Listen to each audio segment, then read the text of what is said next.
Bien, buenos días. Gracias a todos ustedes por estar aquí. Gracias por esta presencia que nos permite dar este debate que para nosotros es de tanto valor, que nos permite abrir esta conversación o profundizar en esta conversación. Yo siempre en este ejercicio de esta Cámara en particular y de este tema en particular le ofrezco realmente o le presento, digamos, nuestro mensaje de agradecimiento a Naturgas y a toda la posibilidad que hemos podido tener nosotros de poder trabajar conjunta y constructivamente con ellos. Me gusta muchísimo realmente la oportunidad que tenemos nosotros de trabajar conjuntamente, intergremialmente, para poder tratar de ofrecerle además a quienes están interesados en el tema la oportunidad de tener la visión y las capacidades también de trabajo conjunto de las dos organizaciones. Luz Estela pues no está con nosotros ahorita, está haciendo una labor importantísima afuera que esperamos que le vaya muy muy bien, pero sin duda alguna, digamos, para nosotros es una oportunidad única la de trabajar conjuntamente con Naturgas.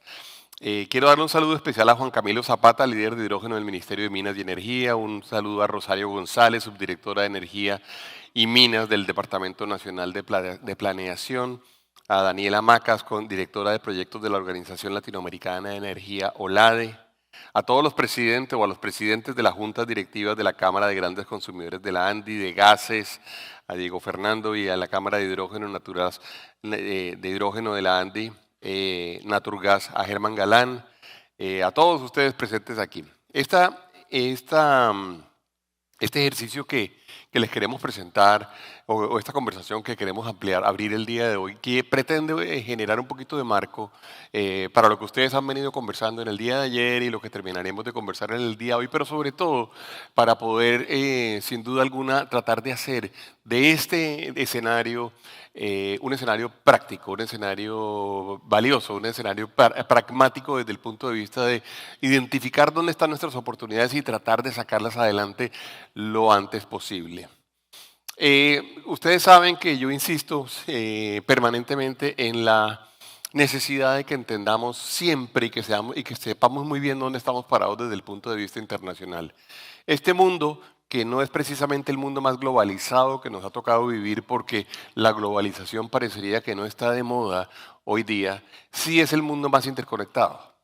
¿Y qué significa esto? Significa que cada vez realmente tenemos más necesidades nosotros en términos de entender lo que sucede en diferentes partes del planeta, pero no obligatoriamente estamos enfrentados a un ejercicio de comercio amplio y abierto como el que se soñó en la década de los 90 o como el que se soñó al inicio de este siglo. Significa esto que tenemos que entender muchas cosas y sobre todo tenemos que entender qué está pasando en los diferentes ejes, en los diferentes polos, para además tomar una decisión de identificar dónde queremos estar. Este ejercicio que lo hace el Foro Económico Mundial y que de alguna forma trata de identificar cuáles son las grandes preocupaciones que tenemos hoy en día, cuáles son las grandes preocupaciones que tiene el mundo empresarial y el mundo político. Fíjense ustedes que ha venido cambiando a lo largo del tiempo, pero que ha venido generando unos focos muy importantes alrededor de algunas cosas en las cuales o sobre las cuales estamos preocupados, pero que también nos termina definiendo la agenda de hacia dónde vamos. Dentro de ellas, el tema del clima, pues aparece muy, muy alto, digamos, en esta escala, como el que genera la mayor preocupación y de alguna forma es en parte de lo que estamos hablando aquí. Porque lo que se habla en este ejercicio es un tema que tiene que ver, o son temas que tienen que ver básicamente con poder enfrentar que es el riesgo que está percibido como el mayor riesgo de la humanidad en este momento, el mayor riesgo del problema, el mayor riesgo del planeta en este momento. Y voy a hacer un pequeño paréntesis para decir lo siguiente. No es cierto o no es tan cierto que el globo terráqueo y toda su climatología y de alguna forma la historia del clima haya sido completamente estable a lo largo de la historia. No es cierto. Ha sido súper volátil, a veces con periodos grandes, en donde uno habla de las épocas glaciares y cuando se producen las desglaciaciones y se producen los incrementos en los niveles de los mares. Todo eso es verdad que sucede y sucede a lo largo del tiempo y ha sucedido a lo largo del tiempo. La gran y más importante característica de esta situación de cambio y volatilidad que tenemos hoy en día es una, y es que el gran causante de la misma es el ser humano. Ese es lo verdadero nuevo de lo cual estamos hablando.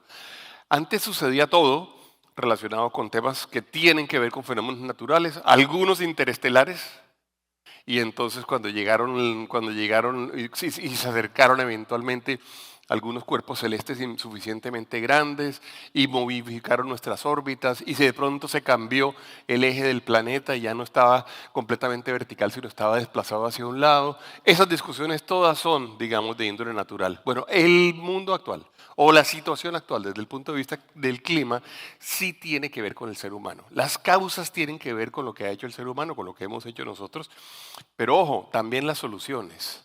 Y esto le impone a la humanidad de hoy un reto distintísimo al que hemos tenido en el pasado. Ni siquiera todos esos efectos anteriores, digamos, de terremotos, huracanes y demás, habían tenido realmente tanto que ver con el comportamiento colectivo de la raza y de la especie humana, perdón. Dicho esto, la solución tiene que nacer de nosotros y dicho esto, la solución pasa obligatoriamente por ser parte de la conversación económica y geográfica, digamos en el sentido amplio de la palabra que incluye también los pueblos y las personas, geográfica del planeta. Con esto dicho, el resto de riesgos también tienen que ver con los seres humanos, pero son sin duda algunos riesgos que están siendo percibidos como de menor peso en la escala, pero está la desinformación por una parte y la inteligencia artificial y lo que puede significar eventualmente la desinformación con inteligencia artificial, la polarización y política social, por supuesto, la crisis en el costo de vida, ataques cibernéticos, desaceleración económica, escalamiento de los conflictos internacionales o interestatales, disrupciones desde el punto de vista de la cadena de suministro. em, los ataques a la infraestructura y las disrupciones en las cadenas de alimentos. Y bueno, y así está percibido, todos son considerados grandes, pero estos son los principales 10, digamos, en términos de lo que hoy en día creemos y lo que hoy en día sentimos. Aquí estamos hablando de trabajar especialmente en la primera de estas grandes preocupaciones. Ahora, también es cierto que lo que tenemos nosotros en este momento, pues nos indica que las cifras duras realmente hacen que esta discusión que en algún momento se dio y que tuvo componente ideológico suficientemente fuerte o suficientemente distorsionador o manipulado como para decir que efectivamente esto no estaba sucediendo, pues la realidad es que sí está sucediendo. Y está sucediendo y tenemos que actuar pronto. Y tenemos que actuar con fuerza y tenemos que actuar con decisión. Y esto requiere no solamente de decisión económica, sino de una gran decisión política. Pero tampoco solamente de decisión política. Y con esto quiero decir que la mayoría de los intentos que hay en este momento para solucionar esto exclusivamente con temas regulatorios no son suficientemente eficaces si no están suficientemente conversados con la economía, si no están suficientemente conversados con la sociedad, si no están suficientemente conversados con el sector empresarial. Es decir, esto con decretos y leyes y acuerdos internacionales solamente no se soluciona. Y por eso nuestra insistencia permanente, inclusive para las autoridades ambientales nacionales, pero también las autoridades ambientales del planeta, para que construyamos conjuntamente voluntades y esfuerzos y objetivos que nos permitan producir eficazmente soluciones que sean tangibles, que sean concretas, que logremos convertir en el legado nuestro para las próximas generaciones. Pasando también por entender y por ser conscientes de que no a todos los países del mundo les va igual con lo que está sucediendo desde el punto de vista global, con lo que está sucediendo desde el punto de vista ambiental. Y es verdad que las economías emergentes tienen muchísima más vulnerabilidad al cambio climático y es verdad que las economías emergentes tienen también una capacidad de adaptación significativamente menor. Con esto dicho, fíjense ustedes, aparece el gráfico ahí arriba alrededor de dónde está la gran vulnerabilidad, que además, pues no gratuitamente es así y es una explicación, digamos, geográfica, geoeconómica interesante. Está concentrada muy en la zona ecuatorial y en la zona tórrida del centro del planeta. Y cómo nosotros en los países que estamos ubicados allí somos quizás los más vulnerables. Pero les voy a decir algo, también estoy convencido que somos también los que tenemos la mayor capacidad de producirle soluciones a la sociedad y a la humanidad. Con eso dicho, yo lo que diría es, es una reflexión que tenemos que plantearnos entre todos. Ojalá pudiéramos actuar colectivamente y ojalá le pudiéramos plantear al mundo que está por encima de los trópicos de Cáncer y abajo del de Capricornio, cómo uno efectivamente logra realmente hacer una oferta de valor que sea una oferta de valor valiosa desde el punto de vista de la humanidad. Y cómo la humanidad toda entiende y reconoce que esto existe, que esto es cierto, pero que aquí tenemos nosotros una oportunidad para estos países que además en muchos casos, con quizá unas muy contadas excepciones, son los países también de ingreso medio, en donde hay más oportunidades, pero también más necesidades desde el punto de vista de riqueza, de equidad, de generación de mejores condiciones de vida. Tenemos la oportunidad de hacerle una oferta fuerte al resto del planeta para que podamos trabajar colectivamente en construir soluciones.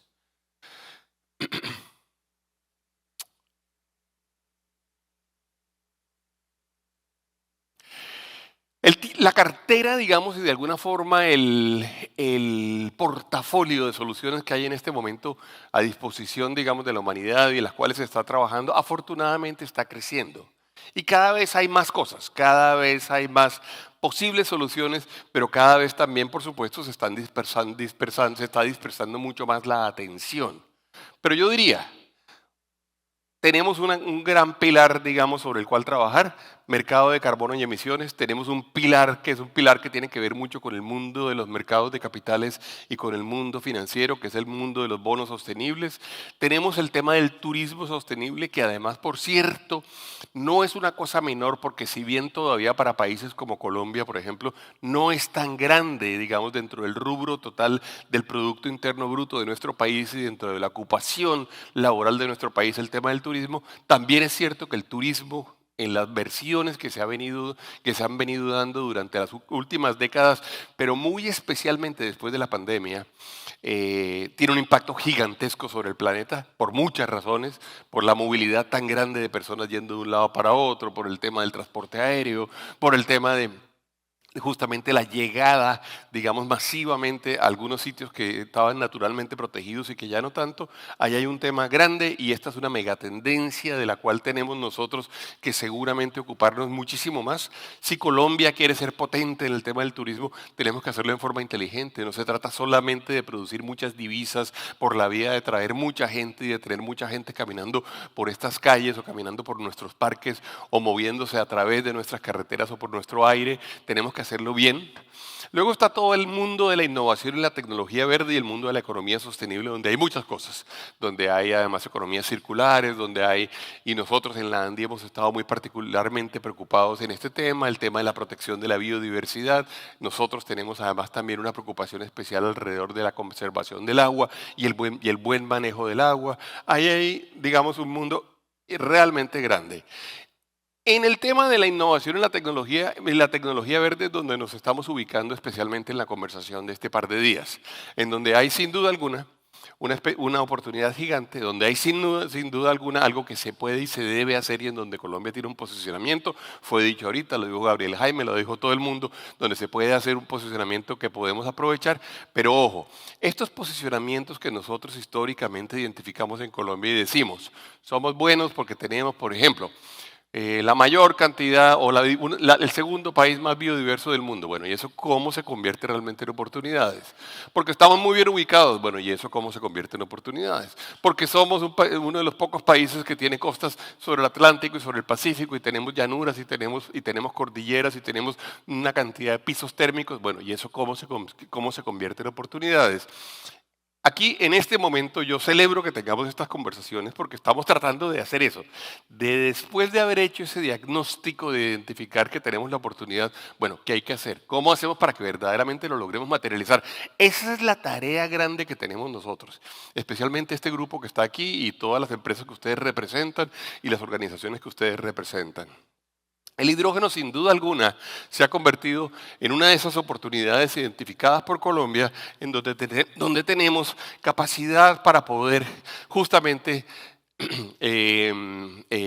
poder nosotros destacarnos. Es verdad que el hidrógeno se está convirtiendo, digamos, en uno de esos temas que, digamos, que están llamando la atención de todo el mundo.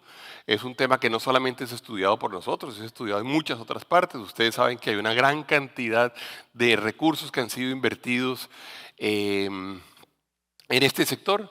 Sabemos que ya, por ejemplo, aparecemos por allá dentro del mapa en términos de captura de carbono, pero también en términos de hidrólisis de hidrógeno para el hidrógeno verde.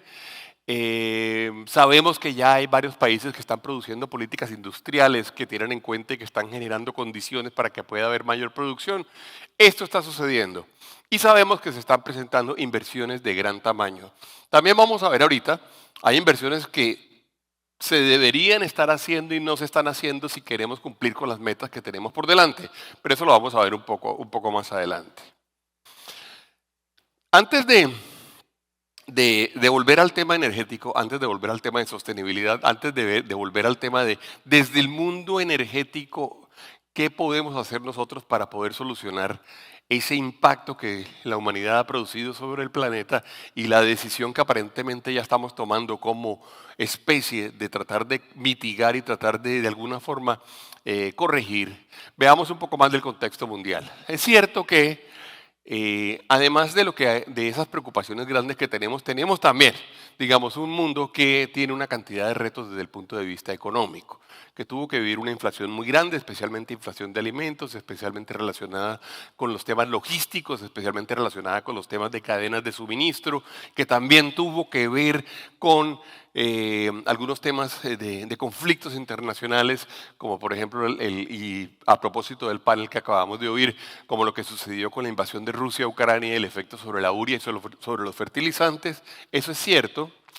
Y eso nos afectó y eso de alguna forma tuvo una consecuencia directa sobre el funcionamiento, digamos, de algunas de las variables o algunos de los sectores en Colombia.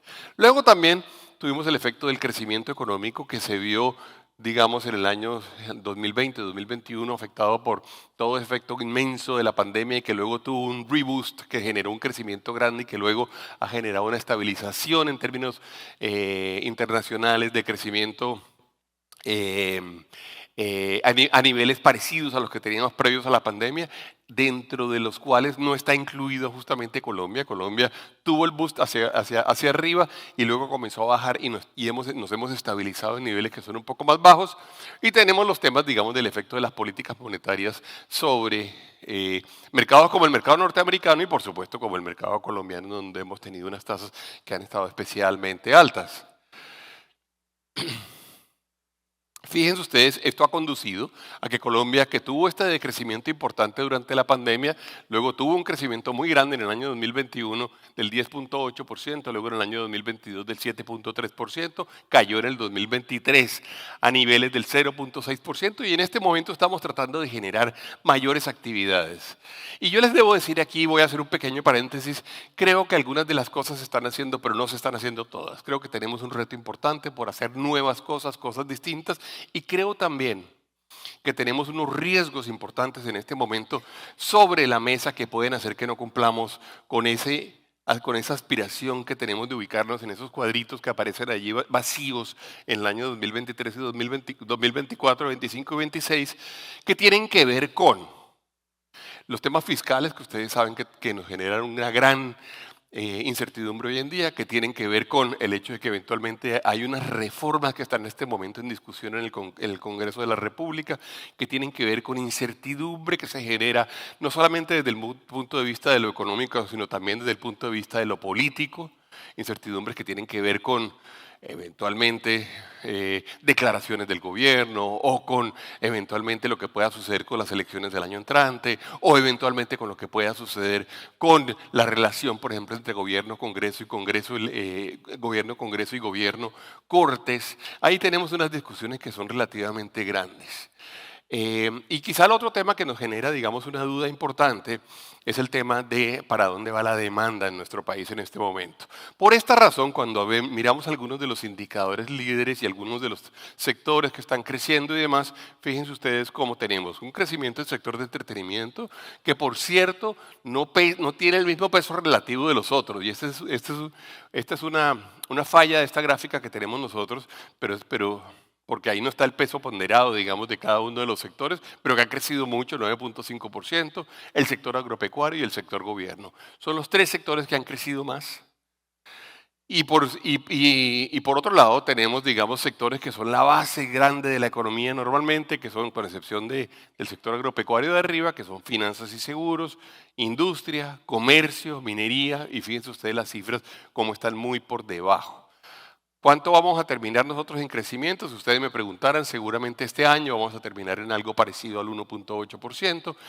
El dato del año entrante sí que no lo conoce nadie en este momento, hasta que no conozcamos realmente y no sepamos qué pasa con las reformas políticas y qué pasa con las finanzas públicas. Si nos llegan a plantear una reforma tributaria en este momento, la probabilidad de que esa reforma tributaria produzca efectos importantes en términos de bajar la capacidad de reactivación de la economía es muy grande, y así se lo hemos dicho al ministro de Hacienda. Lo tuvimos, afortunadamente para nosotros, el martes pasado en la Junta de Dirección General de la ANDE, y se lo decíamos así: ministro, esa reforma de 11 billones de pesos no la puede pagar Colombia. Colombia no tiene capacidad de asumir en este momento un traslado adicional de recursos desde el sector empresarial y desde los hogares colombianos hacia el Estado para que el Estado haga un mayor gasto. Recuerde y tenga usted, por favor, en consideración que entre el año 2022 y el año 2023 el presupuesto general de la Nación creció en el 19%. Entre el 2023 y 2024 creció en el 19%, 19 y un poquito. Crecimiento compuesto de presupuesto de Colombia entre el 2022 y 2024, casi 42%. Es el presupuesto más grande de la historia de Colombia. Este gobierno ha contado con los presupuestos más grandes de la historia de Colombia por lejos. No tenemos forma, en este momento el país no tiene forma de trasladar 11 billones de pesos adicionales desde estos sectores hasta este sector. Razón por la cual les hacemos un llamado a la cautela, un llamado a reconsiderar realmente la posibilidad y la necesidad de presentar un presupuesto de 523 billones de pesos y pensar y pensar más bien en hacer un recorte. Cuando los países no tienen recursos, cuando las economías no tienen recursos, lo normal es que se aprieten el cinturón, y se ajusten al tamaño de lo que es posible, y esa es la recomendación grande que nosotros hacemos hoy en día. Algunos de los indicadores de los cuales les estaba hablando, fíjense ustedes, utilizamos normalmente, ustedes algunos lo conocen, estos semáforos los llamamos nosotros porque los ponemos de colores de acuerdo con si van creciendo: verde si se están manteniendo, amarillo o si están decreciendo, rojo. Y fíjense cuántos tenemos en este momento en rojo. Tenemos el consumo de los hogares cayendo, la demanda de energía no regulada cayendo, es decir, sobre todo la de los grandes consumidores, recaudo de impuestos también cayendo, transporte por carretera subió, y fíjense los siguientes que aparecen aquí, porque tenemos allá comercio al por menor, tenemos licencias de construcción, iniciación de obras, y despachos de cemento. Temas que para todos, para nosotros, son indicadores realmente de hacia dónde va la economía, y fíjense ustedes, son alertas que tenemos que tener. ¿Para qué nos sirve esto? Para darnos cuenta relativamente rápido de cuál puede ser eventualmente el siguiente paso en términos del efecto sobre la economía. Cuando se le caen a uno las licencias de construcción, por supuesto, lo siguiente que va a suceder es que vamos a tener menos construcción.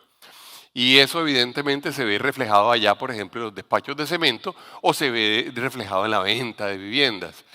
Pasa lo mismo, digamos, con algunos otros sectores. Tenemos varias cosas, demasiadas cosas en este momento en la economía, en semáforos en rojo, que deberíamos mirar con algo de atención. Luego está el otro tema del cual les estaba hablando a ustedes, que es el tema de confianza. El tema de confianza es sin duda alguna, digamos, abstracto, que es la confianza, y al final Oye, yo les diría, es como ese indicador, digamos, que le permite a la gente construir optimismo, o que le permite a la gente tomarse más riesgos, o que le permite a la gente hacer apuestas. Es verdad que siempre que hay una inversión, y ustedes que están en el sector empresarial, la mayoría lo saben de memoria, siempre que hay una inversión, la misma es el resultado de un acto de fe importantísimo. Es cuando uno dice, me voy a gastar mis ahorros y me los voy a traer acá, que los tenía yo, que estaban en un banco, que yo sé cuántos son, que sé cuál puede ser su rendimiento, y estos ahorros los voy a invertir en esta otra cosa porque voy a producir productos o voy a prestar servicios, y eso me va a producir seguramente una actividad económica mayor. Y además me voy a tomar unas responsabilidades con el Estado porque necesito tener unos permisos y necesito también, digamos, pagarle unos impuestos. Y además me voy a tomar una responsabilidad con unas ciertas personas a las que les voy a decir, vengan y trabajen conmigo. Y además, de pronto también me voy a endeudar y voy a decir, voy a poner parte de mi patrimonio en función de tratar de que esto sea un poco más grande, y con esto voy a tener una inversión mayor. La inversión no deja de ser, digamos, un acto de fe importantísimo, que lo hacen las personas y lo hacen las organizaciones, pero la hacen sobre todo cuando sienten confianza. Si uno tiene pérdida en este indicador de aquí, el efecto sobre la inversión es inmediato. Y esa es la razón por la cual nosotros hemos venido insistiendo e insistiendo en la necesidad de que verdaderamente el Estado sea un guardián de la confianza. Y ahí tenemos una diferencia grande, lo debo decir, con algunas de las actitudes o con algunas de las posiciones del gobierno, porque no tengo la menor duda, algunas de ellas han generado incluso desconfianza. Les voy a poner un ejemplo que para mí es muy ilustrativo, lo que sucede hoy en día en el sector salud. El sector salud colombiano no es pequeño, es cerca del 8% del Producto Interno Bruto de Colombia, eso es realmente un montón de recursos, 100 billones de pesos al año más o menos, que ha crecido, que ha aumentado su cobertura en forma significativa desde el año 1990 hasta hoy en día, pasando del 22% al 98%. ¿Cómo se ha logrado eso? Bueno, con una cantidad de regulación, permitiendo la participación de los privados y demás, pero se ha logrado sobre todo con un incremento importante en la inversión en el sector.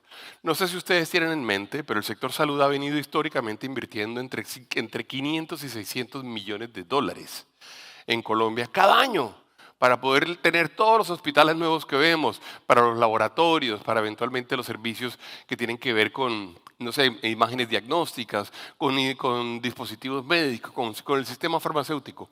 Pues bien, para uno invertir en este sector, como en cualquier sector, tiene que saber para dónde va el sector. Si uno por alguna razón tiene alguna duda de para dónde va el sector, pues probablemente invierte menos. Bueno, la realidad es que ese sector en particular ha venido registrando inversiones de menos de la mitad de las que venían presentándose en promedio durante los últimos 24 años.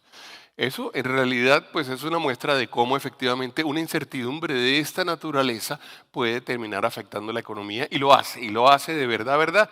Y yo lo digo sobre todo para hacerle caer en cuenta a personas que creen que están hablando de temas solamente técnicos, digamos, Ministerio de Salud, la ADRES o eventualmente la Superintendencia de Salud. Ellos creen que están hablando solo de eso y no, están hablando también con el mundo de la inversión, están hablando también con la gente que hace las cosas, está hablando también con los trabajadores, está hablando también con los productores de tecnología.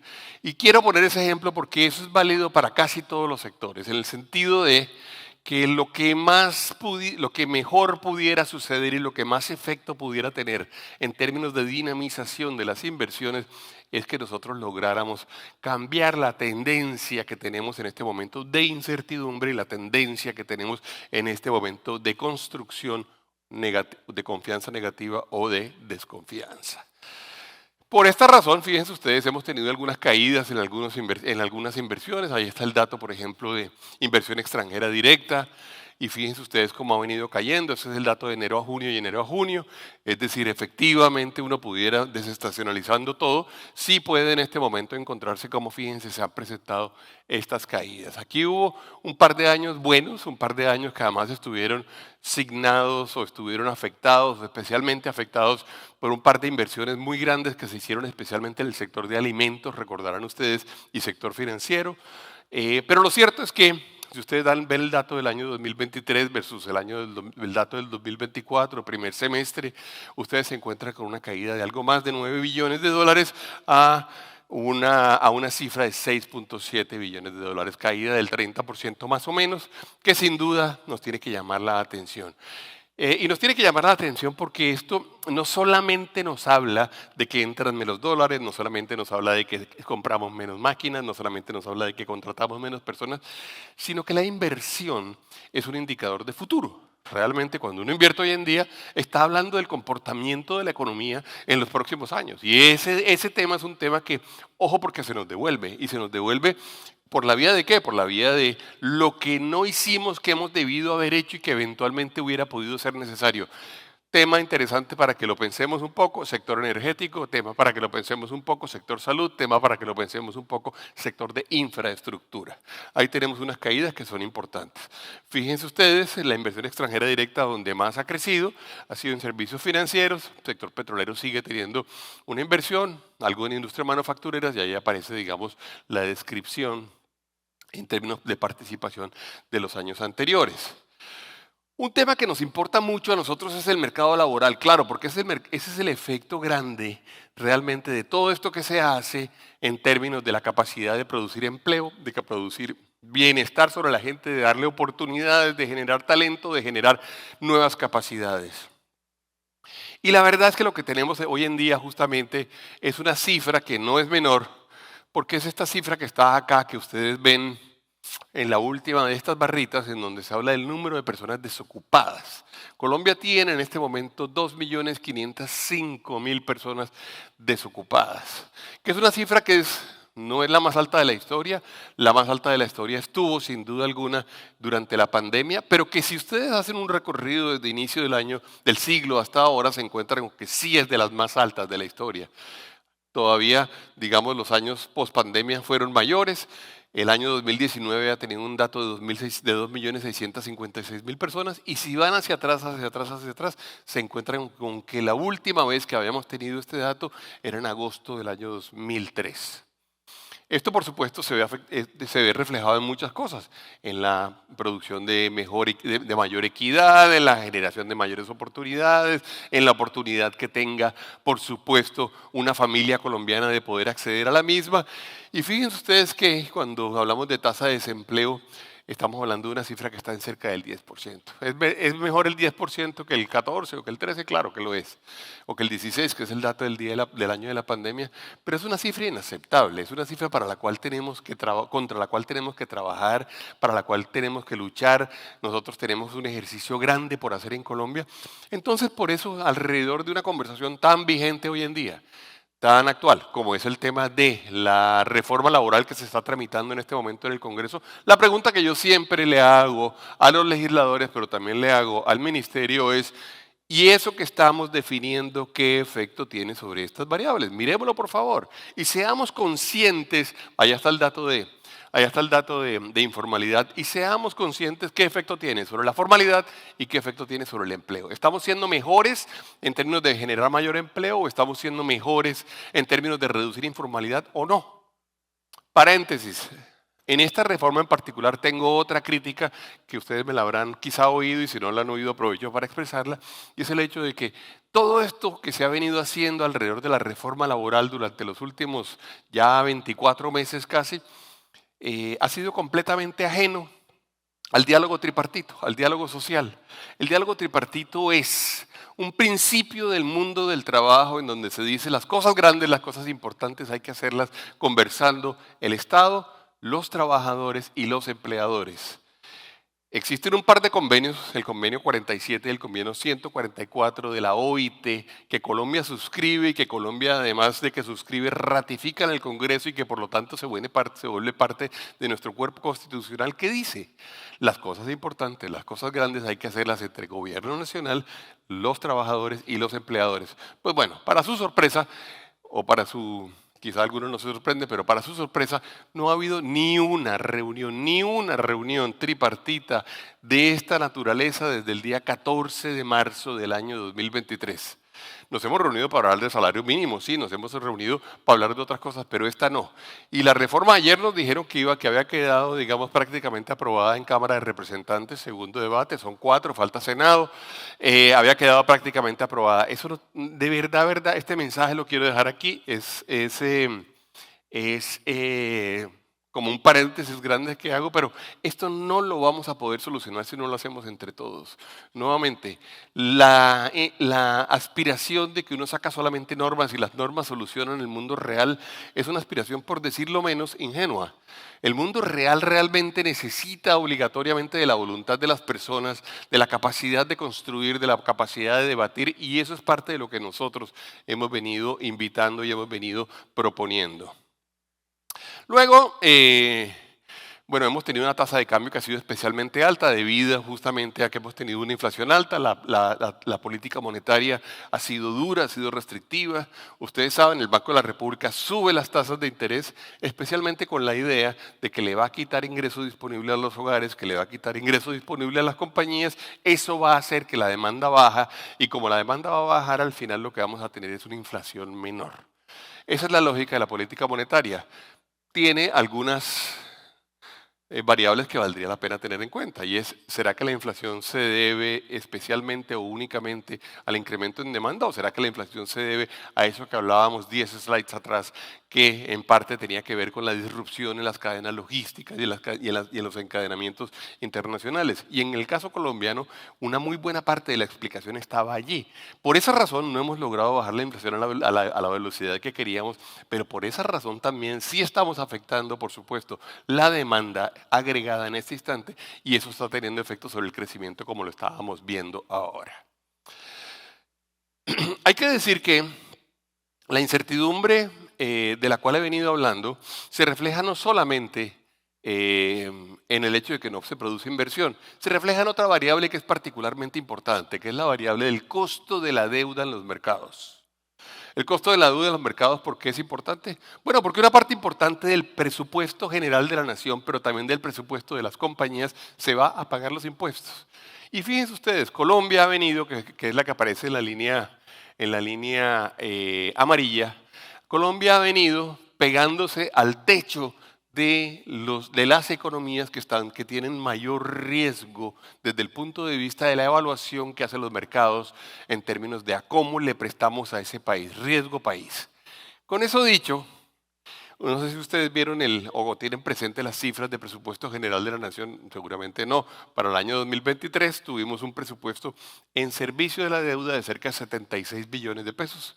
Para el año 2024, esta cifra creció a 92 billones de pesos, y para el año 2025, lo que nos fue presentado o le fue presentado al Congreso de la República, la cifra habla de 112 billones de pesos. Una valoración que hizo el equipo económico de la ANDI dice que Colombia, en razón de que es percibida como un riesgo mayor desde el año 2022 hasta ahora, ha venido generando un extracosto de cerca de 22 billones de pesos. Hemos tenido que pagar más intereses de los que hubiéramos debido haber pagado en razón de la incertidumbre que le estamos generando a los mercados internacionales. Con esto yo básicamente lo que quiero decirles es, vale mucho la pena trabajar en construir confianza. Tenemos que ser confiables, no por la vía de ser buenos amigos eventualmente de los mercados, sino tenemos que ser confiables por la vía de ser predecibles, por la vía de decir, aquí respetamos una cosa o la otra, aquí no estamos generando, digamos, cambios no esperados, aquí no estamos generando en este momento sorpresas que se pudieran eventualmente o que no pudiéramos eventualmente valorar. Porque eso nos vale dinero, eso le vale dinero a los colombianos, le vale dinero al gobierno nacional, nos gastamos más plata de nuestros impuestos en pagar deuda, y también tiene otros efectos como los que ya mencionaba ahorita en términos de la inversión que cae y que no nos permite pensar mejor hacia el futuro. Desde el punto de vista energético es claro que nosotros tenemos, por lo menos, y ustedes lo saben ustedes saben de esto mejor que yo, ustedes saben que tenemos por lo menos 3 objetivos importantes que debemos cumplir. Como son la seguridad, el acceso a la energía y la sostenibilidad de la misma. Y nos tenemos que concentrar en ello. Y yo le digo, esto no es un invento nuestro, esto es básicamente como un principio general, son un poco como los 3 mandamientos que tendríamos que cumplir todos los países en aras de poder contar con un sistema energético confiable. Nosotros tendríamos que estar seguros de que tenemos la capacidad de maximizar nuestra capacidad de producción, tratando de minimizar importaciones, tratando de gastarnos la menor cantidad posible de recursos y de dólares en tener que eventualmente importar cosas que pudiéramos producir nosotros acá. Tenemos que diversificar, tenemos que imaginarnos inclusive mecanismos que nos permitan almacenar en el caso de que se logre dar. Luego está el tema del acceso. Tenemos que permitir no solamente llegar a los hogares, llegar a las empresas, llegar a las regiones, sino tenemos que llegar además a buenos precios, tenemos que ser confiables en ello, tenemos que ser capaces en un país tan grande como el nuestro de interconectarnos. Si producimos allá arriba, que parece lejos, en La Guajira, algunas energías que son energías renovables no convencionales, hombre, traigámosla y busquemos la forma de traerla y permitamos que la sociedad permita que se traiga y entendamos que bueno, hay que traerla y hay que dejar también una huella razonable en la región, porque no puede ser que nosotros tengamos en un momento dado energía que producimos allá arriba, pero las ciudades, los pueblos, los caseríos que están debajo de esas redes eventualmente no tengan energía. Y luego debemos ser sostenibles, no hay la menor duda, y ese es el objetivo grande. No creo que haya nadie en este momento que esté pensando en que la sostenibilidad no es una obligación, digamos, de nuestra generación. La sostenibilidad no solamente es importante, sino que es necesaria. Y la sostenibilidad es la que nos va a permitir a nosotros verdaderamente dejar nuestro legado. Y tenemos que ser capaces de producir al mismo tiempo una economía que funciona, una economía que es operativa, una economía que es competitiva, una economía que es capaz de traer inclusive valores agregados desde afuera hacia Colombia por la vía de que podamos, por ejemplo, exportar buenos productos y lo tenemos que hacer además con solvencia, lo tenemos que hacer con sostenibilidad. Por eso, digamos, la reducción de las emisiones y las reducciones de las emisiones de carbono y la carbono neutralidad terminan siendo tan importantes para nuestra sociedad. Y es verdad que yo me encuentro en este momento con una gran cantidad de gente trabajando en esto, con una gran cantidad de organizaciones haciendo esfuerzos, con una gran cantidad de personas desde el punto de vista tecnológico, pero también desde el punto de vista financiero, desde el punto de vista operativo, buscando hacer estas reducciones, digamos, de emisiones de CO2 y de buscar la carbono neutralidad. Con eso, digamos, lo que uno pudiera decir es, el panorama en Colombia en este momento, digamos, tiene que moverse hacia tratar de producir, sin duda alguna, el mejor trilema, como le dicen en el argot del sector, el mejor trilema posible cumpliendo con estos 3 principios, buscando, repito, la seguridad, la equidad y la sostenibilidad, y en donde además en la región tenemos una gran cantidad de oportunidades. Ustedes saben, Colombia tiene una oportunidad importante en términos de tener energía, digamos, con bajas emisiones. Hemos sido históricamente, o hemos tenido una robustez históricamente admirada que no podemos abandonar y que ha sido además construida con base en las inversiones hechas durante mucho tiempo, por muchas generaciones, pero además con una característica muy especial. Solo la responsabilidad del sector empresarial y solo la responsabilidad del sector público hace que uno hoy tome decisiones que eventualmente uno mismo no va a ver. Y esto en términos de política pública sí que es importante, porque para los gobiernos normalmente la necesidad de producir resultados propios en el periodo durante el cual van a ejercer es muy importante normalmente. Bueno, este es ese tipo de ejercicios en los cuales muy probablemente lo que usted haga hoy no lo va a ver, pero usted va a ser responsable. Y ese va a ser el legado que vamos a dejar para dentro de 10 años. Y ese es el legado para dentro de 15 años. Y ese es uno de los grandes, verdaderos dilemas de la política pública. Todas las cosas que hacen los hacedores de política pública, los tomadores de decisión, que no tienen que ver con los resultados que van a ver durante el periodo. Y tenemos que buscar que eso, sin duda alguna, se pueda mantener y tengamos esa lógica, digamos, como una lógica imperante y que la podamos nosotros construir como el legado que vamos hacia adelante. Todos sabemos en esa idea, todos ya sabemos que para los próximos años vamos a tener una situación relativamente estrecha o una situación estrecha. Ahí aparecen escenarios distintos de demanda, aparecen escenarios distintos y aparecen, digamos, y aparece la energía en firme que ha sido contratada allá en las barras azules.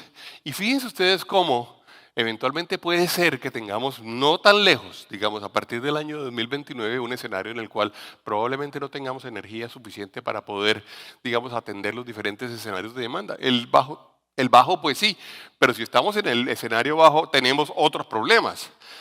Es decir, tenemos problemas de funcionamiento de la economía o de desempeño de la economía. De manera que lo que tenemos nosotros en este momento es la obligación de tratar de mantener esa idea de que tenemos que tener energía y tenemos que tener energía además sobrante.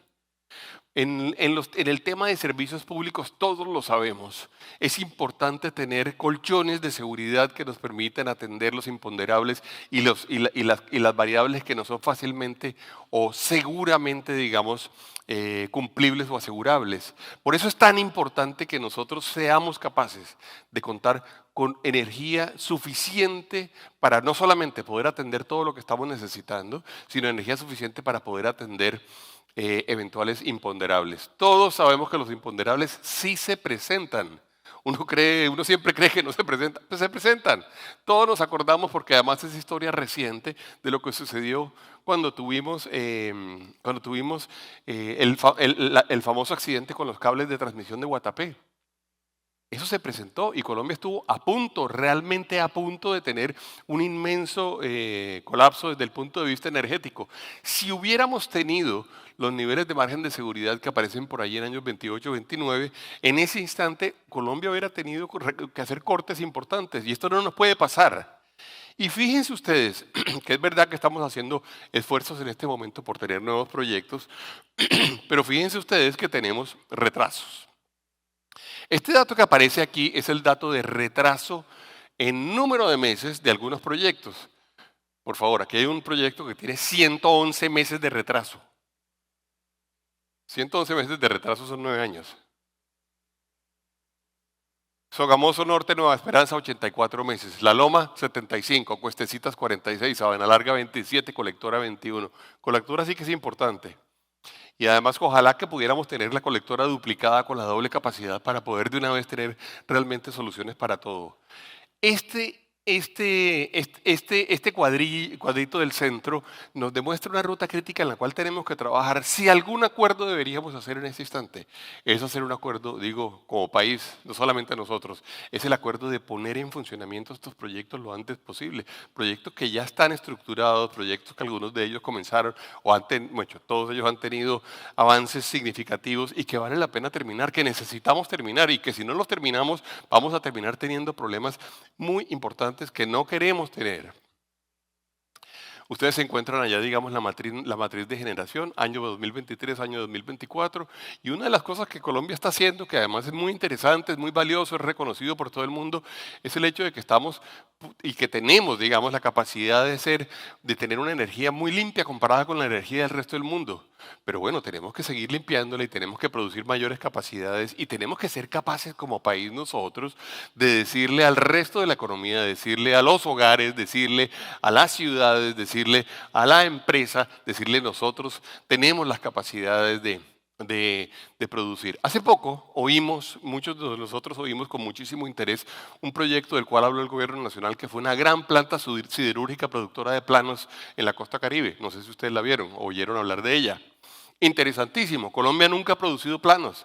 Es una de esas aspiraciones que nosotros deberíamos tener y en donde además, por cierto, hay una capacidad de producir valor agregado gigantesca. Quizá no con nuestro mineral, quizá con mineral que provenga de Brasil, probablemente por eso la planta debe estar ubicada o podría estar ubicada en la costa Caribe para que logremos traer el mineral, traerlo en barcos y sacarlo adelante. Pues bueno, para eso necesitamos ser muy robustos en esto, ¿ah? Necesitamos ser muy robustos y ahí tenemos un reto gigantesco. Ustedes saben, hemos tenido unos retos, históricamente nos hemos movido muy bien y muy eficientemente con la producción de agua proveniente perdón, de energía proveniente del agua, que es, que es el dato que aparece aquí, pero fíjense la línea roja en términos de reservas que aparece en la parte baja del gráfico.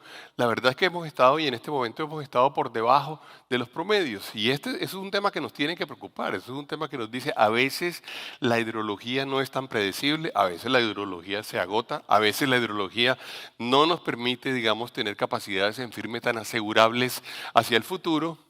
Y ustedes se dan cuenta cómo nosotros tenemos, ahí aparece por mensual, afortunadamente energías que no son solamente hidráulicas y tenemos energías que son térmicas. Y a veces, y ustedes recordarán hace unos 3, 4 o 2 años estábamos diciendo, hay que desmontar todas las plantas, decían las autoridades, hay que desmontar todas las plantas térmicas en Colombia, inclusive las plantas que utilizan carbón. Bueno, si hubiéramos cerrado las plantas de carbón hace un par de años, ustedes saben en qué problema estaríamos en este instante. Esa no es una oportunidad, esa no es realmente una decisión inteligente. Por muy sostenible que pueda parecer la misma, es una decisión que hubiera generado una crisis gigantesca en términos de la economía nacional. Desde el punto de vista de gas natural, esa ha sido una de las grandes conversaciones que hemos tenido con Luz Estela. Ella ha sido muy líder en esto y ha producido información muy valiosa y además ha sido muy vocal en mostrárselo a todo el mundo. Nosotros lo hemos venido haciendo también desde hace ya por lo menos año y medio. Eh, el evento de Colombia Genera aquí mismo hace 6 meses, lo dijimos y lo resaltamos. Aquí tenemos, sin duda alguna, hemos tenido un problema que no fue correctamente atendido, que no fue rápidamente atendido, que nos ha generado, sin duda alguna, unas consecuencias importantes que van a reflejarse el año entrante en el hecho de que vamos a tener que importar mucho más gas y que vamos a tener que, por lo tanto, tener un gas que va a ser significativamente más costoso que el gas que nosotros estábamos utilizando, que no solamente irá para las 3 plantas térmicas que lo estaban utilizando, digamos, con la regasificadora que tenemos aquí, sino que tendrá que seguramente irse para todo el portafolio nacional. Decisión que todavía no se ha tomado cómo se va a distribuir ese sobrecosto. Siempre la forma fácil de decir, no, pasémoselo todo a la industria, pasémoselo todo a la energía. Se lo pasamos a la energía, se le va a todo el mundo, se lo pasamos a la industria, generamos problemas en producción y generamos problemas en empleo. No es tan sencillo, sería lo más popularmente fácil de implementar, pero tendría problemas económicos muy grandes. Esa discusión es una discusión grande. Ahora les quiero decir, yo me atrevo a hacerlo, yo sé que es una conversación que es políticamente incorrecta, pero yo, digamos, en mis responsabilidades siento que debo decir cosas que inclusive puede que no sean tan populares. Todavía me pregunto por qué no permitimos que siguiéramos con los pilotos del Magdalena Medio.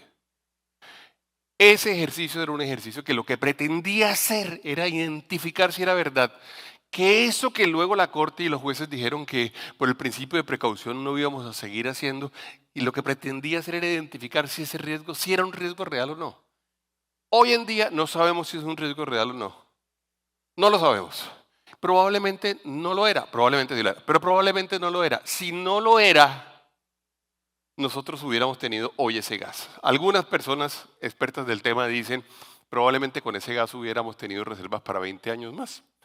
¿A qué costo? Pues al costo del gas local, que lo hubiéramos además, por supuesto, pagado en pesos y no en dólares. Y ni siquiera nos dimos la oportunidad de poder dar esa discusión. ¿Por qué? Porque se dio una discusión sin fundamento, con un gran contenido, yo creo, ideológico, bien intencionada por parte del mundo de lo ambiental, pero que no tuvo en cuenta el balance de cuáles son los costos y beneficios de la decisión. Cada una de estas decisiones tiene que medir costo-beneficio.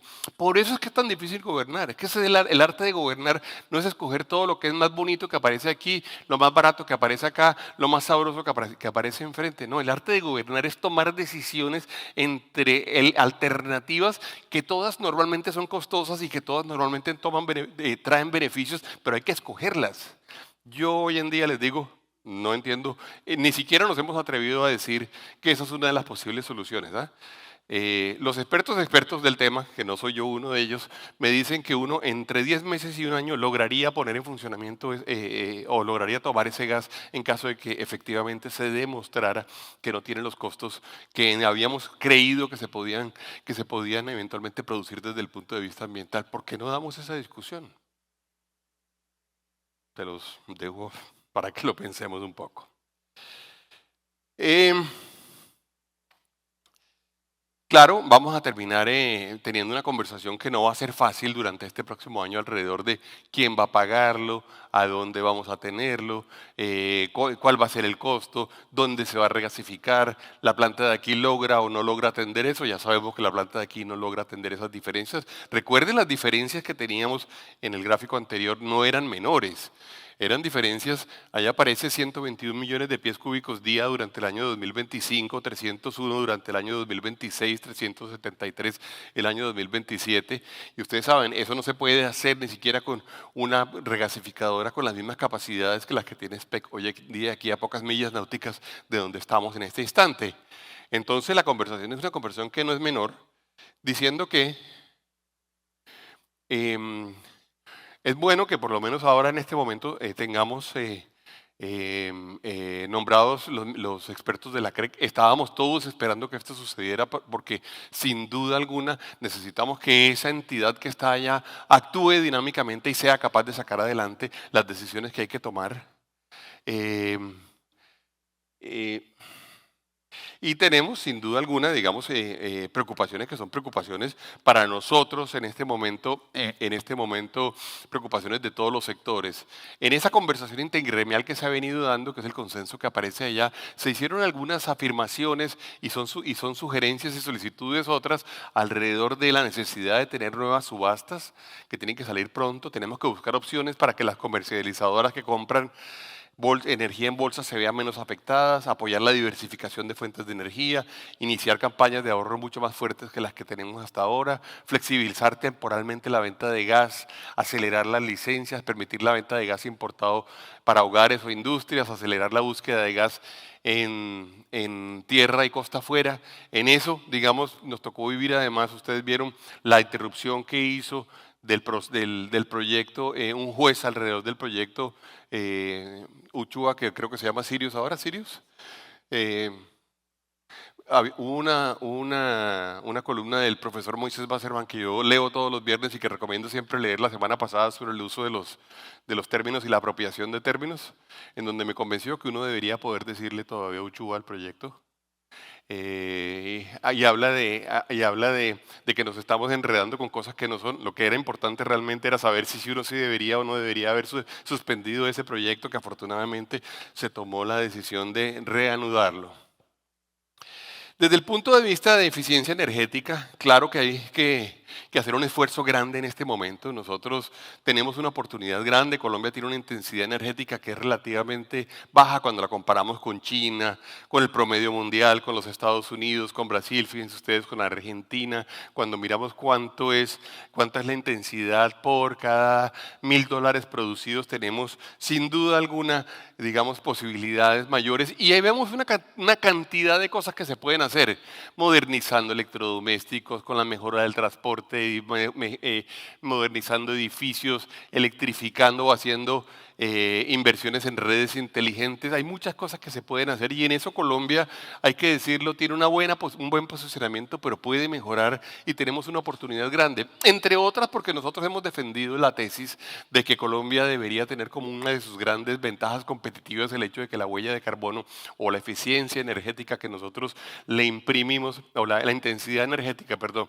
que nosotros le imprimimos a cada producto es significativamente menor que la que hay en otros lugares del mundo. Y eso debería ser cada vez más interesante, debería ser cada vez más mejor valorado por parte de los mercados internacionales y de los consumidores. Y ahí tenemos una oportunidad inmensa. Y fíjense ustedes, esta gráfica la del lado de la derecha, que habla de las solicitudes de incentivos tributarios, nos quedó faltando porque el gráfico de el color agua marina que aparece allí, fíjense ustedes que no lo tenemos nosotros en este momento porque no tenemos el dato de la UME del año 2024, pero habían venido creciendo y la verdad es que lo que teníamos o lo que hemos tenido es una dinámica que ha sido una dinámica importante en donde tenemos la oportunidad de con el programa de gestión eficiente de energía del PROURE, fomentar la inversión en proyectos de eficiencia. Lo mismo pasa con la resolución 41286 del 2016, en donde se hizo, y además se hizo profusamente, digamos, un gran proyecto de reemplazo de calderas y de atención, digamos, a grandes procesos consumidores de energía. Tenemos una oportunidad importantísima en ella. Eh, y les quiero hablar de hidrógeno, diciéndole que ahí tenemos una inmensa oportunidad, pero es una oportunidad que no podemos dilapidar. Es una oportunidad donde tenemos que actuar y actuar pronto. Las oportunidades grandes desde el punto de vista de sectores de la economía hay que aprovecharlas. Y si uno no las aprovecha otro. Y en eso yo digo, no podemos ser autocomplacientes diciendo estamos teniendo la cámara que ya tenemos, que además nosotros la vemos como con inmenso valor. Tenemos un grupo importantísimo de empresas ya vinculadas a la Cámara, tenemos a mucha gente viéndolo desde el punto de vista del consumidor, de la infraestructura o de la producción. No, no nos podemos quedar en eso porque si nos quedamos en eso vamos a perder oportunidades que van a ser oportunidades grandes. Fíjense ustedes, se estima que en este momento hay una brecha de cerca de 305 billones de dólares en términos de las inversiones que fueron anunciadas y las inversiones requeridas para el año 2030. Es decir, las oportunidades son gigantescas. La mayor cantidad de posibles inversiones están en producción, pero también hay inversiones en uso final, en demanda, e inversiones en infraestructura que hay que hacer y ahí las oportunidades son grandes. Es verdad que el 75% se ha concentrado en la producción, el 10% en la infraestructura y el 15% en los usos finales. Pero se requieren esfuerzos importantes para poder dinamizar la demanda. Aun si nosotros somos capaces desde el punto de vista tecnológico, productivo, financiero, de producir muchísimo más hidrógeno, es cierto que necesitamos que haya una dinamización en la demanda y no debería ser, digamos, el paso más complejo desde el punto de vista tecnológico, pero es algo que sin duda alguna se debería hacer. El dato que aparece arriba de 1.572 proyectos a nivel mundial es importantísimo. Es decir, hay mucha gente, muchas organizaciones, muchas personas pensando en el tema y han considerado que el tema vale la pena tenerlo en cuenta. Es una inmensa, digamos, o es una gran noticia el hecho de que se haya considerado aceptable desde el punto de vista ambiental el hidrógeno producido con energías que hacen captura de carbono, porque sin duda alguna le generan un espacio importantísimo, digamos, a producir cosas que eventualmente, inclusive tecnológicamente, son más fáciles de implementar. Em, los posibles usos son muchísimos y yo les diría que si uno le tuviera que decir en este momento, digamos, a un país como Colombia, a un ecosistema como el nuestro, a un ecosistema como el de los países latinoamericanos, ¿qué debería suceder para que lográramos realmente promover el hidrógeno? Por lo menos, digamos, uno debería incluir los 5 puntos que aparecen aquí. Inversiones que se requieren para satisfacer la demanda, que están en cerca de 100 millones de dólares. Se calcula que la ayuda financiera se necesita para realizar las inversiones es de cerca de 40.000 millones al año 2030 en dólares. Es fundamental lograr que los gobiernos apoyen proyectos pioneros a través de financiamiento de tecnología, crear un entorno favorable para las inversiones, alianzas internacionales. Y aquí quiero dejarles con esto mi mensaje final sobre este tema. Eh, en Colombia tenemos en Colombia, más que un principio, digamos, tenemos una tara desde el punto de vista económico y es que el Estado no debe invertir en inversiones tecnológicas, que la inversión tecnológica es exclusivamente responsabilidad del sector empresarial y si acaso del sector académico. Que las inversiones tecnológicas que se produzcan no pueden ser para beneficiar a los privados. Y ahí hay una discusión inmensa. Me acuerdo mucho cuando hablamos alrededor del tema de las regalías, cuando se dijo que el 10% se debería ir a ciencia, tecnología, recordarán investigación, ciencia y tecnología, de las regalías de la minería y de los hidrocarburos. La gran discusión era si esa investigación era una investigación que de la cual pudiera eventualmente beneficiarse el sector empresarial o no. Y les quiero decir una cosa, los grandes ejemplos de países que han avanzado, Corea del Sur, Japón, China, Vietnam, Taiwán, Singapur, Los grandes ejemplos, Estados Unidos, Europa, los grandes ejemplos de países que han avanzado son países que han contado con un apoyo decidido de los estados en términos de investigación. Pero muy importantes. El mayor ejemplo, ustedes saben, o los dos o tres mayores ejemplos que les pudiera citar en este momento, fue el desarrollo de las vacunas del COVID. Ustedes saben, el desarrollo de las vacunas del COVID hubo gente muy verdaderamente inteligente que fue capaz de hacer todo lo del ADR transmisor y todo lo que sucedió en ese momento, pero la inversión grande fue hecha con recursos estatales que se pusieron a disposición de la sociedad, que se pusieron a disposición de los diferentes ecosistemas. Pasó lo mismo exactamente con el mundo de los microchips taiwaneses, que está pasando con el mundo de los microchips en los Estados Unidos, que pasó y está pasando con el mundo de los microchips en China. En Colombia nos hemos negado a hacer eso. En Colombia no nos parece que es correcto. Sí es correcto. No solamente es correcto, sino que es necesario. Si Colombia toma la decisión de hacer investigaciones serias, de hacer investigaciones profundas, de hacer investigaciones prácticas y las ponemos en función del desarrollo de nuestro sector, vamos a adelantar muchísimo más rápido, vamos a ser capaces no solamente con regulación, no solamente con la capacidad de habilitar algunas cosas, digamos, dentro del entorno, de tener resultados significativamente mejores, incluyendo la capacidad que tengamos nosotros de poder aumentar esta capacidad de producción, incluyendo la capacidad de que tengamos nosotros de generar mayores condiciones de inversión, de movernos, digamos, de acuerdo con estos temas geográficos, de promover la demanda de hidrógeno, de fondos para apoyar los proyectos tanto desde el punto de vista de la producción como desde el punto de vista de la infraestructura y del consumo. Es una oportunidad grande, es una oportunidad a la cual Colombia le puede apostar, sería razonable hacerlo, le pudiera generar una gran cantidad de beneficios, no solamente, por supuesto, a las personas directamente relacionadas con el tema, sino a todo el país.